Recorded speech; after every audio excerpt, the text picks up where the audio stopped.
बिस्मिल्लाहिर्रहमानिर्रहीम का नाबदु व इय्याका नस्तईन।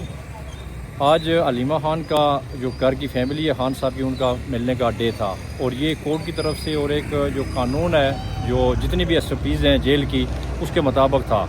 लेकिन इस फासिस्ट हुकूमत और इस रियासत की गुंडागर्दी ने ये मिसाल काम कर दी कि औरतों के साथ इन्होंने अभी लड़ना शुरू कर दिया है। आप सोचें कि आज दुनिया पाकिस्तान का क्या इमेज देख रही है। दुनिया कह रही है कि हिंदुस्तान पाकिस्तान को किस तरीके से धमकियाँ दे रहा है, किस तरीके से वो जंग के बादल मंडला रहे हैं। लेकिन ये जो यहाँ चंद बेगैरत किस्म के बैठे हुए हैं, इनको कोई परवाह नहीं है। वो औरतों के साथ अभी लड़ना मुकाबला उन्होंने शुरू कर दिया है। तो मैं समझता हूँ हम इसकी भरपूर मजम्मत करते हैं और ये किसी की खाम ख्याली है कि हम खान को माइनस कर लें या हलीमा खान को माइनस कर दें और ये मुल्क चलेगा। ये मुल्क अगर 3 साल से नहीं चलेगा तो इंशाल्लाह आगे 100 साल भी नहीं चलेगा, अगर खान साहब को आपने बाहर नहीं निकलने दिया।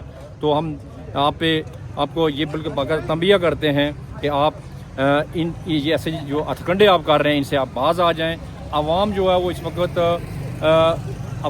इस वक्त इस तरीके से तंग आ चुकी है। एक तो महंगाई है, दूसरा आपने जो अपनी अय्याशियाँ शुरू की हुई हैं, जो अभी हालिया आपने एक बिल पास किया, अपनी तनख्वाहें जो डबल से भी ज़्यादा की हैं। इंशाअल्लाह वो वक्त दूर नहीं है कि आपके गिरबान होंगे और आवाम के आपके गिरबानों में हाथ होंगे इंशाअल्लाह।